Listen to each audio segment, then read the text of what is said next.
Before we get into the video, could everyone please subscribe to my Endless Diary Tales channel? Thank you so much. When I was out shopping, I bumped into my fiancé with his mistress. They both wanted the same bracelet, and he ended up buying it for her for $300,000, saying to me casually, "You're more sensible. We're getting engaged soon anyway. You shouldn't mind." Later, when Vera pointed out a tie for him, saying it would be a gift from her, I immediately paid for it, telling him, "This tie is for someone else. You can order another one. It'll be here in a few days, you shouldn't mind." That night, when he saw the tie on his brother, he got so angry that his face turned purple. I suggested breaking off the engagement, and he smashed all the glassware in our future home, kicking the coffee table and grabbing my chin, saying, "Stella, you've gone too far." I laughed loudly and said, "I'm not messing around with him." In a luxury store, I ran into Peter with Vera shopping. They were holding hands, looking like a couple. When he saw me, he immediately frowned and asked, "What are you doing here?" I reminded him that we were engaged. I was his legitimate fiancé, his girlfriend of 6 years. But there he was with his mistress, parading around and showing impatience when seeing me. I knew he thought I was following him again from his expression. I calmly looked away, picking out jewelry that suited me, saying, "I'm just enjoying shopping. You two do your thing." He sneered, clearly not believing me. I couldn't be bothered to explain, and my eyes fell on a traditional handcrafted bracelet with blue diamonds. It caught my eye. I asked the sales lady to show it to me. "Peter, I really like that bracelet too," said Vera, gently shaking Peter's hand and pointing at the bracelet I had my eye on, with a hint of cockiness. Peter was clearly pleased and handed the sales lady his card, saying, "No need to see it. Wrap it up." He bought the $300,000 bracelet without hesitation and told me, "You're more sensible. We're getting engaged soon anyway. You shouldn't mind. Everything in this store is limited edition. If you want more, you'll have to custom order." She glanced at me with a smirk, as if mocking me for always being the loser. I asked the sales lady to show me another bracelet. There were plenty of bracelets. Why be fixated on just one? She was stunned. In the past, I wasn't sensible. I used to be hysterical, lose control, cry, and fight over something that was non-negotiable. The result was a man staring at me coldly, asking if I was done. Throwing a tantrum? Wasn't he already promising to marry me? Want to shackle him with 6 years of affection for a lifetime? There had been too many despicable incidents like this. I became more and more indifferent, and eventually, I didn't even have the strength to argue, becoming what he referred to as sensible. Now, whether he bought a bracelet for another woman or gave her a house, it didn't really concern me anymore. There's nothing sadder than a dead heart. I had long been numb from the stabs. When Vera pointed out a gray-black striped tie to Peter, saying it was a return gift, I picked up the tie and said to the sales lady, "Wrap it up." I smiled and said to him, "I'm giving this tie away today. Get another one. It should arrive in a few days. You shouldn't mind." "Stella, you don't have to keep score over what just happened. Otherwise, I'll give you the bracelet." He laughed. "Now it's just a tie." Later, when I was dressed and about to leave, Peter showed up. I looked at him in surprise. "Why are you here?" He reached out to me. "Give it to me." I was puzzled. "What do you mean?" "The tie is for me, isn't it? A gift for me. But I really want to give the tie to someone else." "There's no problem. I should be leaving." He thought I was jealous because he bought a bracelet for Vera earlier. He really was overthinking it. Today was someone's birthday, and the tie really did suit him. "I am inviting you to Calvin's birthday party." "I'm also going to Calvin's birthday party, but I hadn't planned on going with you." "Why not bring your mistress along with you?" "It's not very appropriate to bring her to a public event. It's better if you bring me. Given how often you've been going in and out with her, it might be a bit too late to say it's not very suitable." "All right, I'll bring her," he said, roughly slammed the door, and left. I really had no intention of digging up old grievances. It's just that he and Vera were never discreet, and they had attended quite a few events together. The most ridiculous time was when he brought her directly to his house on the day of our engagement banquet. He held her hand and told his family, "I can marry Stella, but I won't give up Vera." Stella and I have no feelings for each other. A long time ago. Holding her hand felt like holding hands with both sides. There was no excitement. He had never said or done anything wrong, never cared about my feelings. He embarrassed me in front of other guests. Peter's grandfather almost had a stroke out of anger, and Peter's mother grabbed a whip and started hitting him. I still loved him at that time. Perhaps it was a reflex developed over the years. I instinctively rushed to protect him, blocked the whip. It hit my hand and left a scar. It hurt so much. The tears I held back that night poured down instantly. I still have a scar on my pinky finger. Tonight, when I said I didn't want to go with him, I really meant it. Otherwise, Calvin would be unhappy. He's clingy and hard to please. I just want to avoid trouble. Calvin was waiting downstairs for me. I took the gift and went down. He pulled me into the car. I handed him the gift. Do you like it? As long as it's from Stella, I like it. When he said that, he was so happy. He had just started working in the company and needed to wear a suit, so I thought of giving him a tie for every day. You let me try it on and see if it suits me. He handed me the tie, leaning in and bending his neck toward me. Unlike Peter's chilling demeanor, he had a youthful vibe with a teardrop mole at the corner of his eye, a hint of allure. His peach blossom eyes were charming. Today he wore a gray shirt, with the collar slightly open. From this angle you could see his clavicle clearly and his flawless abs faintly visible. The temperature in the car rose, making me slightly uncomfortable. I looked away and fastened the tie around his neck. He fastened my neck and stared straight into my eyes. Is it good? I nodded, and he immediately kissed me passionately. The car in front slowed down. Peter's voice came from behind, and I instinctively pushed Calvin away. He grabbed my hand, then let go after a while. Leaning close to my ear, he grinned mischievously. Stella, isn't it exciting to kiss your fiancé's brother in public? Do you think he will come over? I saw Peter getting out of the car in the rearview mirror, seemingly about to come towards us.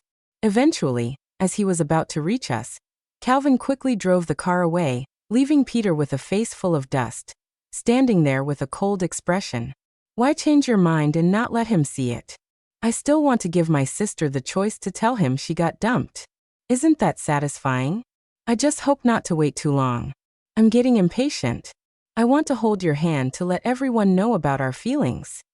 Jokingly, I said, I thought you were afraid of getting beaten up by him. Can't be sure who's going to be the one to hit who. At the birthday banquet, Peter really brought Vera. Everyone's mocking eyes turned towards me. I calmly put down my glass and went to the bathroom. I heard people coming in, and they quickly started gossiping. Stella can really endure.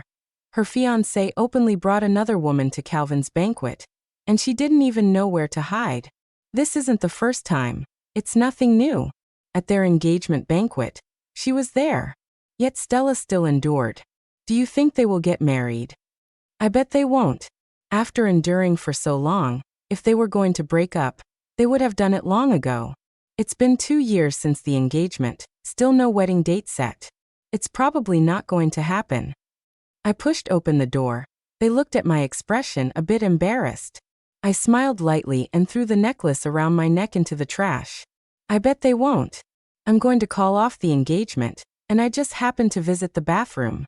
Everyone says I'm Peter's backup, but it was him who pursued me back then. This necklace he made himself and gave it to me when he confessed to me. He almost got his hand cut while making this necklace. Back then, under the locust tree on campus, he held up this necklace, said he had liked me for a long time, promised to love me forever, and asked if I would be his girlfriend. The look in his teenage eyes was unusually hot with love. His words were sincere. I received the necklace, looked at his injured hand, cried so hard, and scolded him as a fool. What if he had really cut off his hand? He said it was worth it for me. That's why I agreed to be with him. He held me in his arms, spinning around, saying we would be together forever, with the locust flowers falling all around. The false vows were so beautiful that he has forgotten the promises we made when we were together. If it has to end now, there's no need to keep it. Let it go where it should. When Calvin appeared, he specifically wore the tie I bought for him.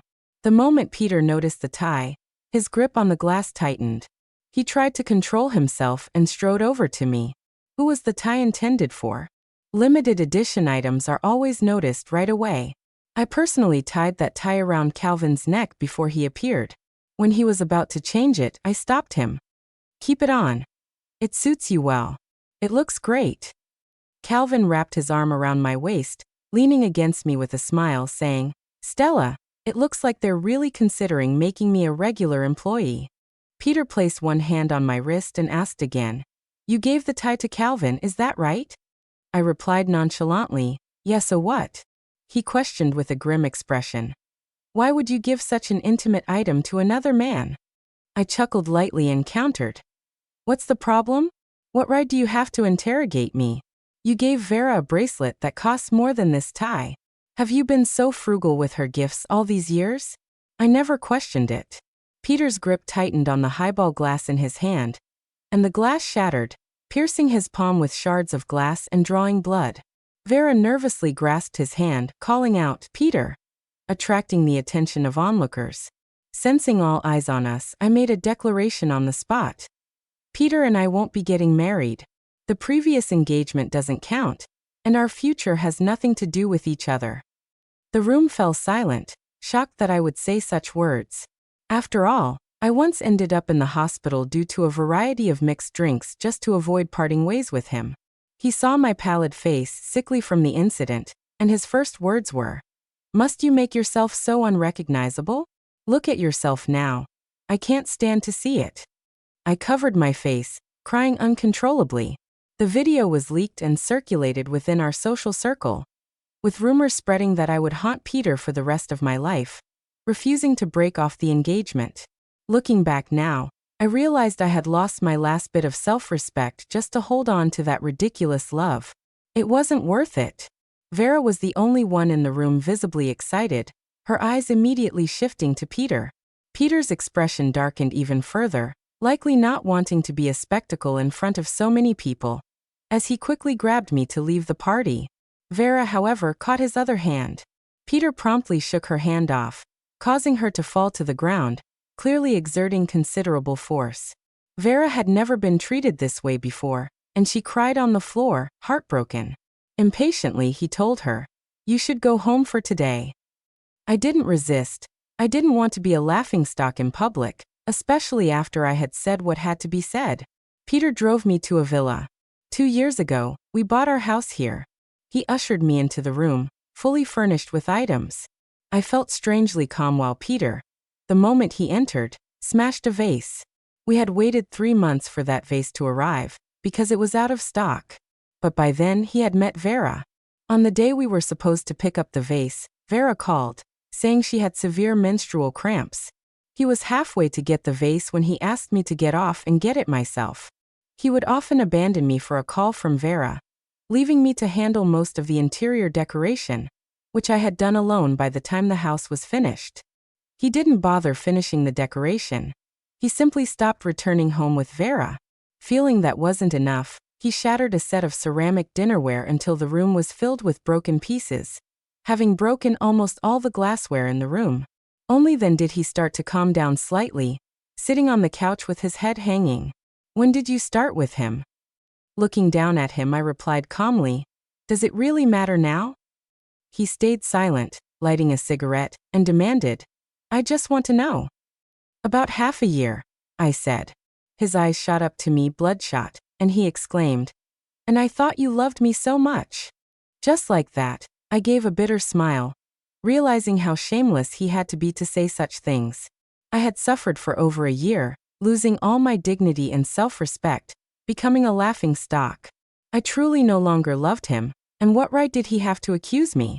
It was his own hands that pushed me toward him. I'll be with Calvin, all thanks to him. After the night of the alcohol and peptic ulcer incident, he came to visit me. Gradually, I used various means just to see him. Eventually, he wouldn't even show up if I wasn't all right. Once, I had a car accident, a minor rear-end collision where nobody was hurt. The other driver refused to let me go, so I called Peter while waiting for the police. Vera happened to be hospitalized for gastrointestinal issues, and he was taking care of her. I only mentioned the car accident, and before I could say more, he responded with scorn, insisting that I was playing games again with Vera, genuinely in need of his care due to illness. If I could call him, it proved that the accident was either fake or not serious at all. The call was abruptly ended, and with no one coming for me, the other driver became aggressive. Calvin happened to pass by in a car, intervened, fought the person, and ended up being taken to the police station. Luckily, it was resolved with money in the end, with no further consequences. I recognized the person. He knew Peter. They weren't close, but their families were old friends and considered each other brothers. He didn't recognize me. Maybe I had lost too much weight during that period, lost my vitality, and looked so different from the old Stella. He wanted to exchange contact information with me, saying he had stood up for me and almost ended up in jail, so I should treat him to a meal as a thank you. Later, he started asking me out more often. I began to fear the empty feeling of being alone in the prep. I agreed to go out with him. Each time we met, he would go to great lengths to please me. I realized he might have feelings for me. I had intended to meet him and make it clear that he should stop contacting me. But on that day, I received a photo from Vera. It was a picture of her with Peter in bed. She was leaning on his chest, looking all glamorous, and Peter looked very content, sleeping soundly. She messaged me saying, "Stella, he told me when you're in bed, you're like a dead fish, no fun at all. He finally found pleasure being a man with me. If only he had met me earlier. Due to our deep family connections, it's not easy to call off the wedding. But if it were up to him, he would have left you long ago. You're like a mangy dog clinging on to him. If you had any sense, you'd break off the engagement sooner." At that time, I truly shed my last tear for him. As I stared at myself in the mirror, I realized my face was numb, no expression on it, with dry eyes, and my heart felt numb. I knew I had finally let go, truly let go. When Calvin asked me out again, I told him, "Don't you recognize who I am?" He looked a bit puzzled, and I told him my name. After a moment of thought, he finally remembered and laughed. "Peter sure has no taste, choosing that woman with a fake face over you, who's so stunning and charming. If you know who I am, then don't come looking for me anymore."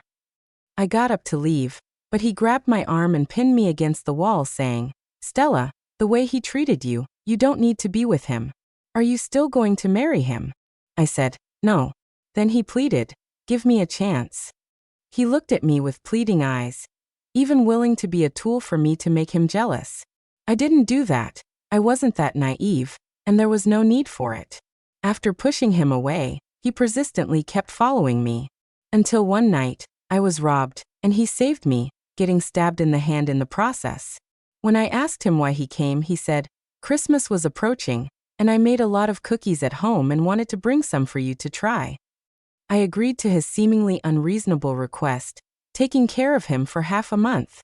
During that time, as we spent more time together, I couldn't deny I was drawn to him. So I agreed to give it a try. And that try lasted for more than half a year.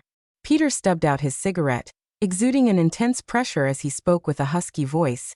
"You can play with him." But suddenly he stood up, kicked the coffee table, grabbed my chin, and said angrily, "Stella, you've gone too far. How dare you publicly announce the cancellation of our engagement?" I laughed loudly. "I'm not just playing with him. I don't take relationships lightly. I believe every relationship deserves respect. From the moment I started with Calvin, I wanted to break off the engagement with Peter.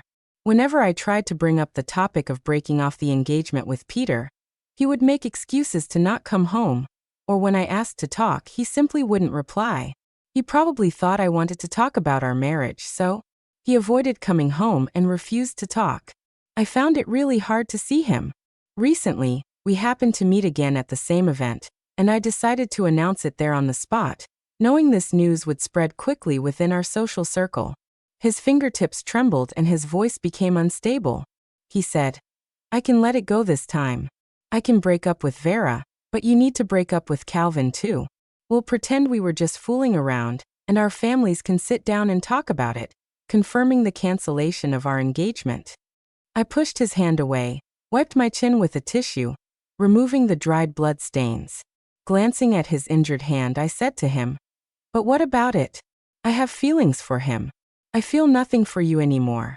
When I see you, my heart doesn't skip a beat anymore, and I'm not comfortable with physical contact with you. Let's forget about the wedding. Both families can sit down for a meal, and we'll formally cancel the engagement." His eyes darkened and he clenched his injured hands tightly together. The blood, which had nearly stopped, started dripping again, falling to the ground drop by drop. With red eyes he said, "The engagement cannot be cancelled. It's not up to you to decide. After all, everyone at the birthday banquet today has heard it all, and the media will spread the news. Since we didn't get married, you have no right to demand that I must marry you. Even if we were married, I'd still ask for a divorce." Having said that, I walked out without looking back. As soon as I stepped out the door, I ran into Calvin, who was sweating profusely. He grabbed me tightly and looked around everywhere. "I'm fine," I reassured him. He held me close, saying, "I was called away by the elders just now, and when I didn't see you for a while, you were missing. I heard you told Peter about calling off the engagement, and he aggressively dragged you away. I was worried something happened to you." At that moment, Peter came out, grabbed Calvin, and punched him in the face. "How dare you meddle?" Calvin never shows weakness. He punches back without hesitation. If you don't appreciate it yourself when you hang out with other women and hurt someone like her, have you ever considered her feelings? You see how miserable she was during that period? Now that you're in a hurry, you deserve it. Two men fought on the ground, and though I tried to pull them apart, I couldn't. In the end, we had to call the police. Only after they were taken to the police station did things settle down. They were given a good lesson, and then let go. Vera came to pick up Peter while I helped Calvin, and intended to take a taxi. Peter reached out, grabbing my hand. "It's so late. Where are you going with him?" "What's it to you? I'll go wherever I want." He coldly brushed his hand away. Back then, Vera would also meet him late when they were still in the ambiguous stage. When I asked him where he was going, he would coldly reply that it had nothing to do with me. He would go wherever he wanted. I looked at Calvin's face with some pity. There were bruises on the corners of his mouth. Peter ran to me, his face looking hurt, holding out his still bleeding palm. He hit me too. My face took several punches, and my hand got scratched tonight. "You didn't even look, Peter. Your girlfriend is behind you. Go find her for some comfort." Calvin put his arm around my shoulder, smiling smugly. Even though it hurt at the corners of his mouth, he still said, "And my girlfriend of course cares about me. Why would she care about you, an outsider?" Vera ran up to him, holding his hand. "Peter, I saw you get hurt just now, and I bought some medicine for you. I'll help you apply it." Fortunately, Vera held him back, so we could smoothly get a taxi. That night, fearing Peter might come bother me again, I went directly to Calvin's place. He took out the first aid kit and asked me to apply the medicine for him. I used iodine to disinfect for him, and he happily held my hand. "Stella, I can finally introduce you to my family. They were looking for me just now to introduce a potential match. Well, let's see. Maybe there's someone more suitable than me." He immediately hugged me. "There's no one more suitable than you. I've set my heart on you. You can't reject me." "All right, let's apply the medicine properly. I'm in pain too. Can you help me apply it?" Saying this, he lifted his clothes, revealing his bruised 8-pack abs. As I helped him apply the medicine, his breathing became heavy. He held my hand, fell on me, and kissed me forcefully. In the past, he always hesitated before kissing me, always asking for permission, but this time it was direct. That night, it can only be said that young people really have strong stamina. The news of the engagement being called off was known to both families. My parents didn't say much. They had been unhappy with Peter's behavior for the past 2 years and had been enduring it, thinking I still loved Peter. Peter's parents, on the other hand, did not have the face to stop it, only hoping that their disobedient son would not affect the relationship between the two families. It was the previous Peter who always wanted to cancel the engagement with me, who would often appear in front of me. He was waiting outside my apartment with a large bouquet of gardenias. I didn't even look at him before walking inside. He grabbed me. I thought about it for days. All that's in my mind is our past. I don't want to call off the engagement, Stella. I shook off his hand. Don't waste your breath. It's too late now. I feel completely indifferent to you. Seeing the ambiguous marks on my collarbone, he looked as if he was about to explode. Last night, did you go to his place? I found it amusing and retorted in a mocking tone. Yes, any problem with that? Don't tell me you and Vera had a platonic relationship during the 2 years you were together? I know it's impossible. After all, I've even received bedroom photos. Instead of saying he was going to Vera's place, it should have been that he had visited mine several times. There were countless ambiguous marks, as well as the strong scent of rose perfume, which always set my nerves on edge. If only I had known he would be waiting at the door of the apartment today, I wouldn't have come back. His aggressive demeanor immediately softened, his eyes looking humble. Let's not dwell on the past. I didn't see anything. I don't know anything. Can we start over? Or maybe you should get your brain or ears checked. Is it your ears that don't hear or your brain that doesn't understand my words? We've had nothing going on since last night, and naturally there won't be anything in the future. It's impossible between you and me. Fool me once, shame on me. Fool me twice, am I a fool or blind? Seeing him stunned by my response, I quickly unlocked the door and shut him out. As soon as I entered the apartment, Vera's call came through again, but I didn't answer. She started frantically texting.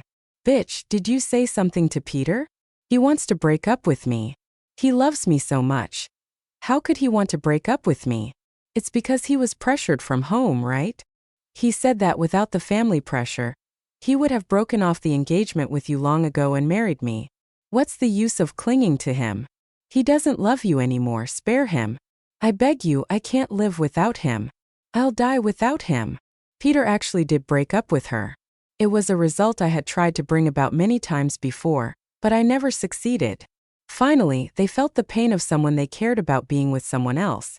Unfortunately, it was all too late. If it had been a year ago when I saw this message, I would have reconciled with him without hesitation and married him again. But now all I feel is that they are together causing each other pain. Seeing her talking so deliriously, I felt a kind of sadness for her. Next, she began to babble about what Peter had done to make her happy. If she knew what Peter was like when he loved me, she would realize how ridiculous her words were. But it was all just some hypocritical sweet talk. I have known Peter since we were young. He started pursuing me in high school. He made jewelry for me by hand, cooked nutritious meals for me when I had a poor appetite, and brought them to me every day. He even chose the same university as me and worked hard to study there. Whatever I wanted to eat, even if I mentioned it in the middle of the night, he would bring it to me. When I wanted to start a studio and couldn't find the designer I wanted, he went to work as an assistant for a month for the designer. Having never suffered, he endured all kinds of difficulties with a good temper.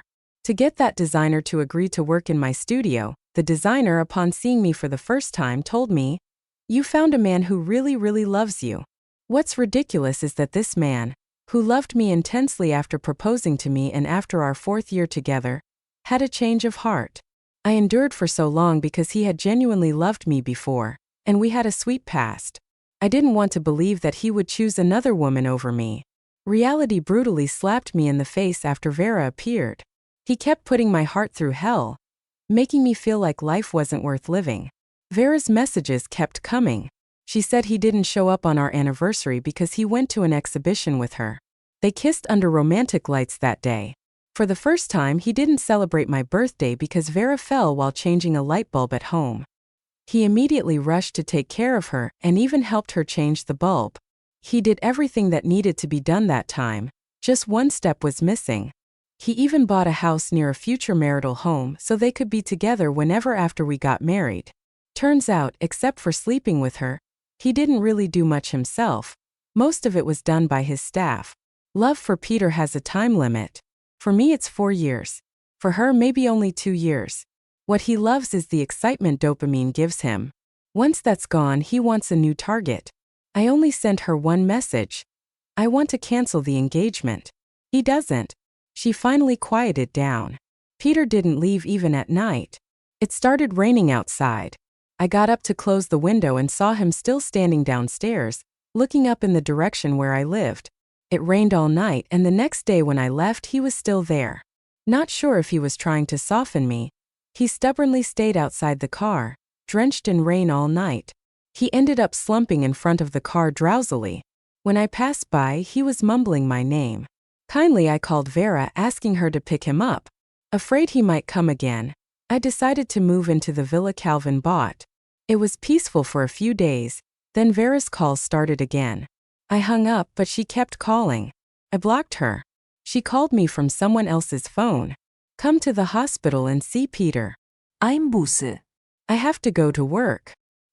He refuses to take medicine or get 4 drips. His high fever won't go down. If you don't come, something might happen to him. She started crying as she spoke. She said, Stella, I give up. He loves you more. Can you please come and check on him? After all, you grew up together. I went to the hospital and saw him. In just 2 days, he had lost weight. His face was flushed from the fever, and he looked spiritless. The moment he saw me, his face lit up with surprise. Stella, you finally came to see me. I glanced at him from head to toe. Do you have to look like a ghost to get attention? Look at yourself now. I'm annoyed just by looking at you. He looked embarrassed for a moment, then covered his face hoarsely, saying, It's karma. How can you talk to Peter like that? Vera yelled at me unhappily. Shut up. Get out, Vera. Stella can say whatever she wants as long as she's willing to see me. Peter said earnestly. Vera unwillingly said she would go find a doctor to give him an injection. He anxiously grabbed my hand, looking pale. This time I really cut ties with Vera. You have to believe me. I won't have anyone else in the future.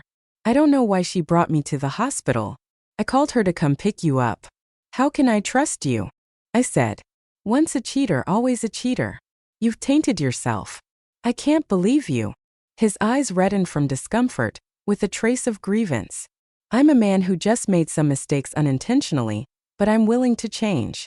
Why won't you give me a chance? You know how much I love you. I did so much for you in the past. We have so many sweet memories. He's a spoiled man who doesn't see his faults. You've been selfish from the past till now, always thinking about yourself. When you loved me, you pursued me aggressively. Now that you don't, you want to discard me like a rag immediately. When something you don't want is pushing you away, you're trying to hold on to me. You really disgust me. If you were really happy with Vera, maybe I wouldn't look down on you so much. If I continue to endure everything like before, he won't even notice me. Maybe he would still marry me, make me his wife in name only. Keep coercing outside, get tired of Vera, then move on to the next one. I would be left alone in an empty house, gradually corroded by discomfort, betrayal, and madness until I choose to die to find relief. I truly regret it. Why don't you believe me? Do you want me to pour out my heart to make you believe me? He tremblingly got up from the sick bed and walked to the window. If I jumped from here, then you would believe my sincerity. I massaged my temples, feeling exasperated. Maybe the moment he said, I love you, was sincere. But being with him again, I believe we would repeat the same mistake, so I remained silent. The doctor came and had the nurse pull him back to bed. Fortunately, he hadn't eaten much with the fever, so he was easily subdued. He was tied to the bed, tears in his eyes, looking at me. You know you love me so much.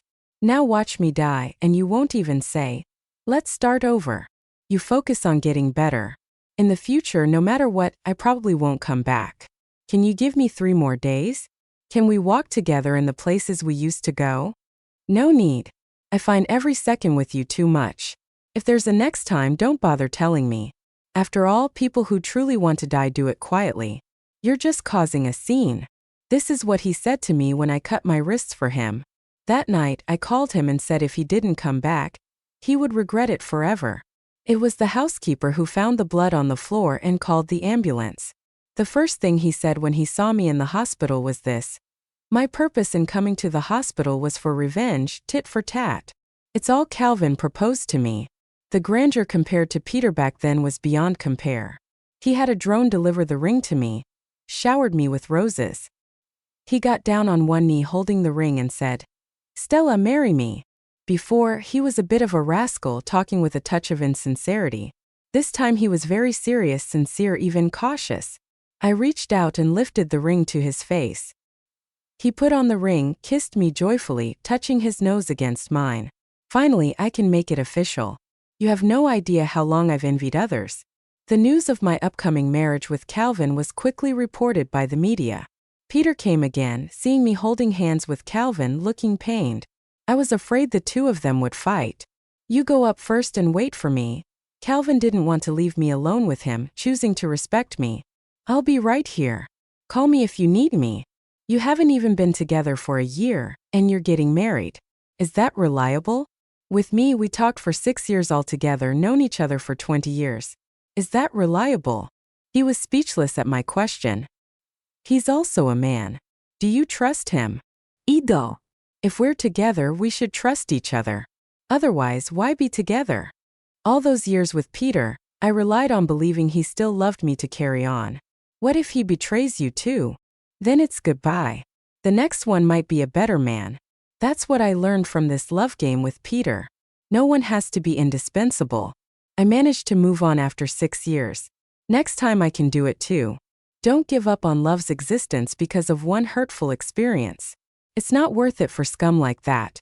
But also, don't harm yourself for anyone in love. It's not worth it. The important thing is someone who truly loves you. The rest is just a joke to them. He forced a bitter smile. "If I hadn't met Vera, then the one walking down the aisle with you would have been me." "No, it would never be." I firmly cut him off. "It wouldn't have been her. There would have been another woman. You have a restless heart. I won't bother you anymore. Vera is pregnant. I'm going to marry her." "That's really great." I genuinely smiled. Peter handed me a necklace with a ruby. It must be worth a fortune, and said it was a wedding gift for me, then turned and walked away in silence. Calvin quickly walked over and asked me what he had said. I raised an eyebrow, laughed, and said, "He said you're also a man, also unreliable. If you ever cheat in the future, I'll be the one in trouble." Slander. He thinks everyone is like him, can't control their desires. There's a difference between humans and dogs. I'm not a teddy. He was afraid that I wouldn't believe him, so he hugged me and said, "Stella, don't listen to his lies. Before we got married, we made an agreement that if I ever cheat on you, all my money will be yours. I will be broke. If that day comes, don't feel sorry for me. I deserve it. How could I not love someone as lovely as you, Stella? I swear I will never even think about betraying you." His teasing words healed me. Peter and Vera still didn't get married. On their wedding day, Vera had a miscarriage. It seemed like there was a dispute with Peter, and she was pushed down. Blood was everywhere and the baby didn't make it. Originally, Peter's family only allowed her to marry because of the child. Now that the child was gone, the wedding was immediately cancelled. Since then, Vera has been acting erratically, taken care of in Peter's villa. One night she went crazy, waited until Peter was asleep, then went into his room and cut off his manhood with scissors. She muttered, "Now you can't go find another woman. You'll be mine forever." If she had been taken to the hospital immediately, maybe there was a chance. Instead, she rushed into the sewers. She couldn't be found, and the sewage system was severely contaminated. After that, Peter became a wreck. His parents planned to have another child through in vitro fertilization. After all, they were wealthy. As for Vera, before Peter's family felt guilty and didn't send her to a mental hospital. After this incident, they dared not keep her around, and she was immediately sent to a psychiatric hospital. Her condition was severe. She needed constant supervision. I heard all of this from my friends at Calvin's wedding banquet. They said to me, "It's a good thing you didn't marry Stella back then. You might have gone crazy too." I nodded, understanding. In fact, back then I was probably not far from insanity. Fortunately, I walked away. Now I have found new happiness.